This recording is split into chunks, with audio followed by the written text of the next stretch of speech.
ইসলামী ইতিহাস থেকে ত্যাগের শিক্ষা নিয়ে যথাযথ ভাব গাম্ভীর্যে ঈদের আনন্দ উদযাপনের আহ্বান জানিয়েছেন বিরোধী দলীয় চিফ হুইপ ও জাতীয় নাগরিক পার্টির আহ্বায়ক মোহাম্মদ নাহিদ ইসলাম। সকালে পূর্ব রামপুরায় ঈদের নামাজ শেষে সাংবাদিকদের সাথে ব্রিফিংয়ে একথা বলেন তিনি।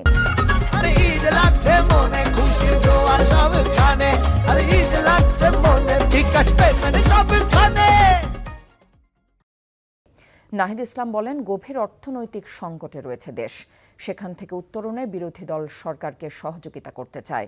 আইন শৃঙ্খলা পরিস্থিতির চরম অবনতির দায় সরকারকে নিতে হবে বলে মন্তব্য করেছেন তিনি। কোরবানির সময় আশেপাশে পরিষ্কার পরিচ্ছন্ন রাখার ব্যাপারে সবাইকে সচেতন থাকারও আহ্বান জানিয়েছেন নাহিদ ইসলাম। ঈদুল আজহা মুসলমানদের জীবনে, মুসলমানদের ইতিহাসে অত্যন্ত পবিত্রতম একটি দিন। যেই ত্যাগ, আত্মত্যাগ আমরা আমাদের জুলাই গণঅভ্যুত্থানে আমাদের শহীদরা করেছেন, সেই ত্যাগকে যাতে আমরা ধারণ করতে পারি, আমাদের সকল শহীদদেরকে আমরা স্মরণ করছি। সারা দেশবাসীর প্রতি আমরা আহ্বান জানাচ্ছি যাতে গম্ভীর্যতার সাথে, আনন্দ এবং ত্যাগের সাথে সবাই এই দিনকে উদযাপন করে।